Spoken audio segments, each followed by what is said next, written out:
The marble halls of the Princeton Law School reception area gleamed under crystal chandeliers. Around me, catering staff in pressed black uniforms rushed with trays of hors d'oeuvres, none of them realizing that the woman in a modest navy suit was about to preside over half their children's future cases. "First time working the honors reception?"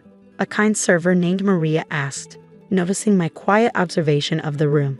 "The Blackwells can be quite demanding." "Ah yes, the Blackwells." My son James was dating their precious daughter Catherine, whose father happened to be a managing partner at one of New York's most prestigious law firms. The same man who'd been questioning my son's pedigree at every turn. "Something like that," I said, adjusting my simple pearl earrings, the ones I'd worn while sentencing their firm's former client in a landmark corruption case last month. They hadn't recognized me then either. The kitchen was chaos incarnate. In the center, Catherine Blackwell stood in a designer dress that probably cost more than a public defender's monthly salary, berating a trembling server. No. The Supreme Court justices specifically requested their water at exactly 42 degrees. This is practically room temperature. Her voice carried that particular tone of practiced disdain only old money could perfect. "Is there a problem?" I asked mildly, stepping forward. Catherine spun around, her perfectly styled hair swishing. "Who are you? Where's your uniform?" "Sarah Martinez, James's mother." I watched recognition flash across her face, followed quickly by barely concealed contempt. "Oh yes. James mentioned you might come early to help." She looked me up and down. "The staff entrance was supposed to direct you to the kitchen." "They did an excellent job," I said, enjoying her confusion at my lack of embarrassment, though I admit I expected to be greeting the justices with my son. Richard Blackwell, Catherine's father, chose that moment to stride in, his Italian leather shoes clicking against the tile. I recognized him from the countless society pages he graced, usually while announcing another high-profile case win. "Katie, darling, Justice Williams has arrived and oh," his smile could have frozen hell. "You must be James's mother. The one from, where was it again?" "The Bronx Supreme Court," I supplied helpfully, watching him misinterpret my answer exactly as expected. "Yes, well," he waved dismissively. "Catherine, we've arranged for the help to stay in the kitchen during the main reception. Wouldn't want to overwhelm the justices with too many unfamiliar faces." I bit back a smile, remembering him making the exact same nervous expression during his firm's arguments before my bench last month. "How thoughtful." "Mother," James's voice carried across the kitchen. My son, handsome in his graduation robes, looked every bit the feature legal star he was destined to become. Unlike the Blackwells, he earned his place through merit rather than money. "James, darling," Catherine rushed to him, "I was just helping your mother find her place." My son's face darkened. "In the kitchen, Kate? We talked about this." "It's fine," I said softly. "I'm quite comfortable here." Richard Blackwell straightened his tie. "Yes, well, given your background, we thought you'd prefer something less formal. After all, not everyone is equipped to handle conversations with Supreme Court justices." James stepped forward, but I caught his eye. The slight shake of my head was enough. He recognized my courtroom face, the one that had preceded countless guilty verdicts. "Perhaps," I said, "we should focus on the reception. I believe I hear Justice Williams discussing the Martinez decision from last month's federal circuit." Right on cue, through the kitchen doors came the distinguished voice of Justice Williams. "Where is Sarah?" I was hoping to congratulate her on that brilliant opinion. Completely revolutionizes our approach to corporate accountability. Richard Blackwell's face froze. "Sarah? Judge Martinez?" A young clerk poked his head into the kitchen. "Justice Williams is asking for you. He wants your input on the corporate fraud guidelines." The look on Catherine's face was priceless. "Judge?" "Federal Judge Sarah Martinez," I corrected gently, smoothing my suit. "Though I do appreciate your concern about my ability to handle conversations with the Supreme Court. I only argue before them. Oh, every other month or so." Richard Blackwell had turned an interesting shade of gray. "But you, the Bronx Supreme Court, was where I started 20 years ago," I finished, "before becoming the youngest federal judge in the Second Circuit. Your firm appears before me quite regularly, Mr. Blackwell, though you seem to send your junior partners more often than not." Catherine's perfect composure cracked. "But you let us think you were." The help? I raised an eyebrow. Yes, I did. Consider it a lesson in judgment and the dangers of assumption. Now, shall we join the reception? I believe Justice Williams is waiting. As I walked past the shell-shocked Blackwells, Maria, the server, caught my eye and gave me a subtle thumbs up. I winked back, making a mental note to recommend her daughter for our court's internship program. James fell into step beside me. You knew this would happen. Sometimes, I said, straightening his graduation robes, people need to learn their lessons in memorable ways. Besides, watching Richard Blackwell realize he's been condescending to the judge who's about to hear his firm's biggest case next week. Priceless. And Catherine. I study my son's face carefully. That depends on whether she learns from this, though I suspect she'll need more than one lesson about judging books by their covers. As we entered the main reception, Justice Williams boomed, "Sarah, brilliant opinion on the Martinez case. Simply brilliant. Tell me, how did you anticipate the corporate structure loophole?"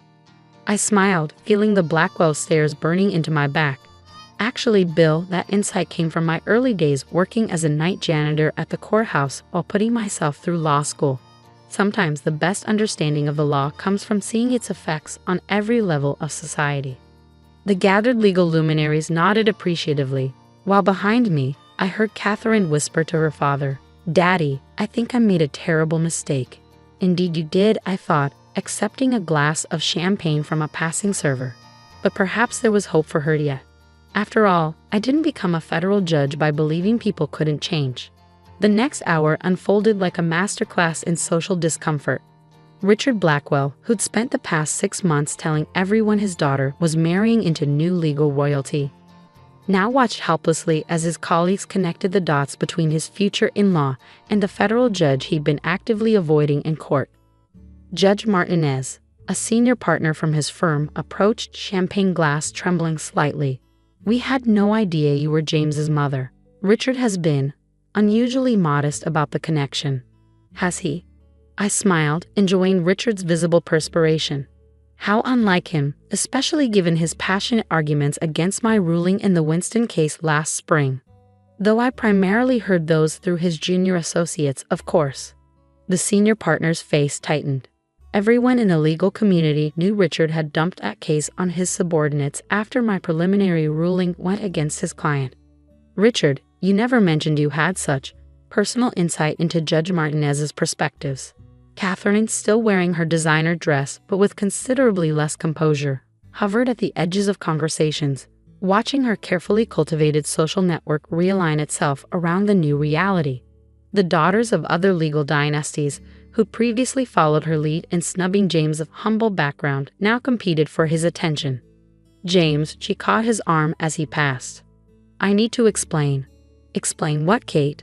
My son's voice was quiet but carried the same steel I often use from the bench.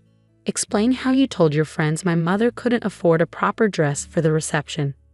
Or how you suggested I distance myself from my embarrassing background to better fit into your world." I pretended not to listen while chatting with Justice Williams, but I caught Catherine's flinch. "I didn't know." "That's worse," James cut in.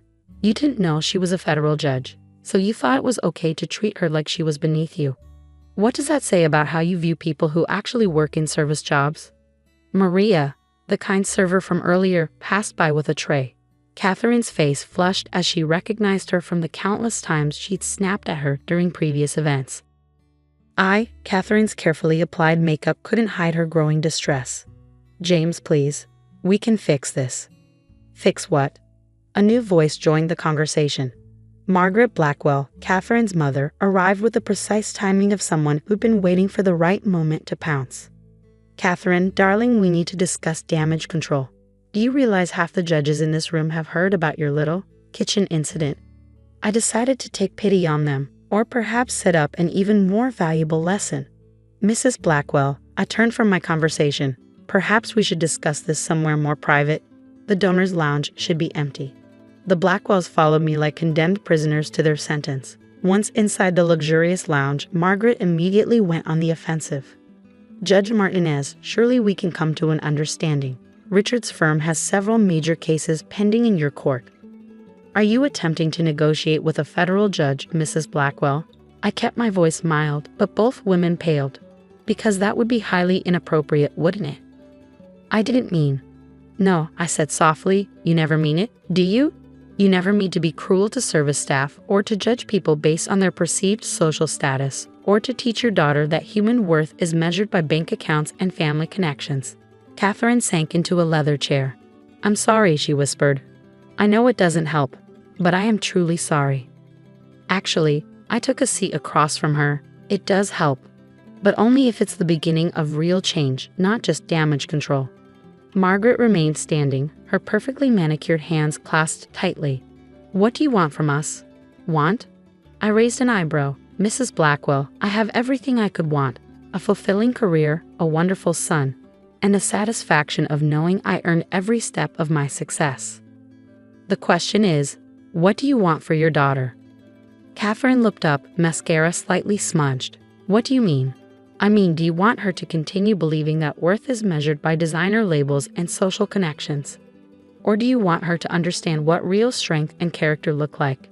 I don't understand, Margaret began, but Catherine interrupted.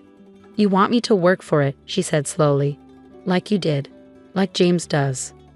I smiled, seeing perhaps the first genuine insight from her all evening. My first job was cleaning courtrooms at night. Know what I learned there?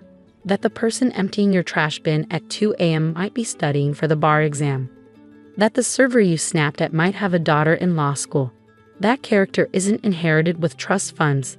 It's built through understanding and respecting every person's dignity. But what can I do? Catherine asked, and for the first time, I heard real desperation to learn in her voice.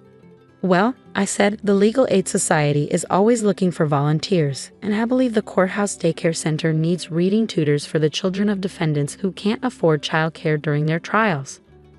Margaret gasped. Catherine can't possibly. I'll do it, Catherine cut in. Both programs, and I'd like to apologize to Maria and all the other staff I've been horrible to. Catherine, her mother protested. No, mother. Catherine stood, straightening her spine. Judge Martinez is right. I've been awful, we all have. And if I want to deserve someone like James, I need to become someone worthy of respect, not just someone who demands it. I studied her face, seeing perhaps the first crack in the perfectly crafted social facade. You know this won't be easy. Your friends won't understand. Your parents' social circle will talk. Let them, Catherine said firmly. I'd rather be known for doing something meaningful than for being mean to people who serve me drinks. Margaret sank into a chair, looking shell-shocked. Your father will never understand. Then perhaps, I suggested, it's time for Mr. Blackwell to spend some time in his firm's pro bono department. I hear they're terribly understaffed. As we returned to the reception, I watched Catherine walk straight to Maria and ask for a moment of her time. The apology wasn't perfect. Years of ingrained superiority don't disappear in one evening. But it was a start. James appeared at my elbow. You're giving her a chance. I'm giving her an opportunity, I corrected. Whether it becomes a chance depends on what she does with it. And her father's case is in your court. I smiled. Will be heard with the same impartiality I show all cases. Though perhaps Mr. Blackwell might find himself with a surprising number of pro bono assignments in the coming months. As the reception wound down, I watched Catherine help the staff clear glasses, her designer dress slightly wrinkled, but her smile more genuine than I had ever seen it. Sometimes I thought, the best judgments aren't made from the bench. 3 months after the reception, I sat in my chambers reviewing case files when my clerk announced an unexpected visitor, Catherine Blackwell. She looked different. Gone were the designer labels and perfectly coiffed hair. Instead, she wore a simple blazer, and her hands showed slight calluses from actual work. Judge Martinez, she started, then corrected herself. Sarah, I wanted to show you something. She placed a folder on my desk. Inside were thank you letters from the children at the Courthouse Daycare Center, where she'd been spending her mornings reading to them. Photos showed her sitting cross-legged on the floor, helping kids with homework while their parents attended court proceedings. Maria's daughter got accepted to law school, Catherine said quietly. I've been helping her prepare for the LSAT between my legal aid shifts. She's brilliant, she just needed someone to believe in her. I nodded, noting the absence of her usual makeup and the new confidence that had replaced her social armor. And your father? Catherine's laugh held a touch of irony. He's discovering that pro bono cases can be surprisingly fulfilling. Last week, he helped a homeless veteran reclaim his pension benefits. I've never seen him so excited about a legal victory, and it wasn't even for a paying client. And your mother? She's adjusting. Catherine smiled. She joined the courthouse daycare center's fundraising committee, though she did insist on teaching the children proper table etiquette alongside their reading lessons. I set down the folder. And you? Are you finding what you're looking for? Catherine's expression turned serious. I found something I didn't know I was missing. Purpose, real connections. The children don't care about my last name or my handbag collection. They care that I show up, that I listen, that I help. And James, her face softened. He was right to be disappointed in me that night, but he's proud of me now, not because I'm trying to impress his mother, the federal judge, but because I'm finally becoming someone he can respect. I studied her carefully. The entitled socialite who tried to hide me in the kitchen was gone, replaced by someone who understood the value of earned respect. My old friends don't understand, she continued. They think I'm having some sort of breakdown, spending time with those people.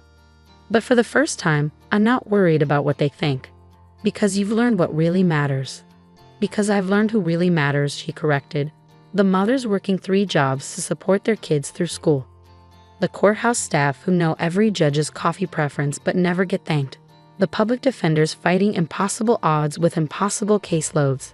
I smiled, remembering my own journey from nighttime janitor to federal judge. And what's next for the new Catherine Blackwell? She straightened in her chair. I've applied to work as a public defender after graduation. Father nearly had a heart attack. He already had my corner office at the firm picked out. But I want to earn my own way, make my own mark. It won't be easy, I warned. The pay is low, the hours are long, and the work is heartbreaking. I know, she said simply. But thanks to that night in the kitchen, I finally understand that the hardest paths often lead to the most meaningful destinations. As Catherine left my chambers, I thought about power and privilege, about kitchens and courtrooms, about the lessons taught in unexpected moments. James appeared in my doorway. Mom? Ready for lunch? Let me guess. Catherine told you she was coming. He grinned. She wanted you to know the lesson stuck, that she's changed.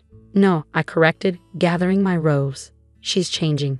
And that's even better, because it means she's doing it for herself, not for us.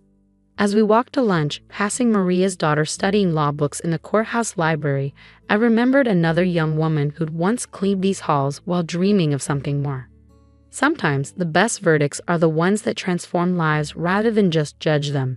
And sometimes the biggest changes start in the smallest places, like a kitchen at a law school reception, where an entitled young woman learned that true worth isn't about where you stand, but how you treat those around you.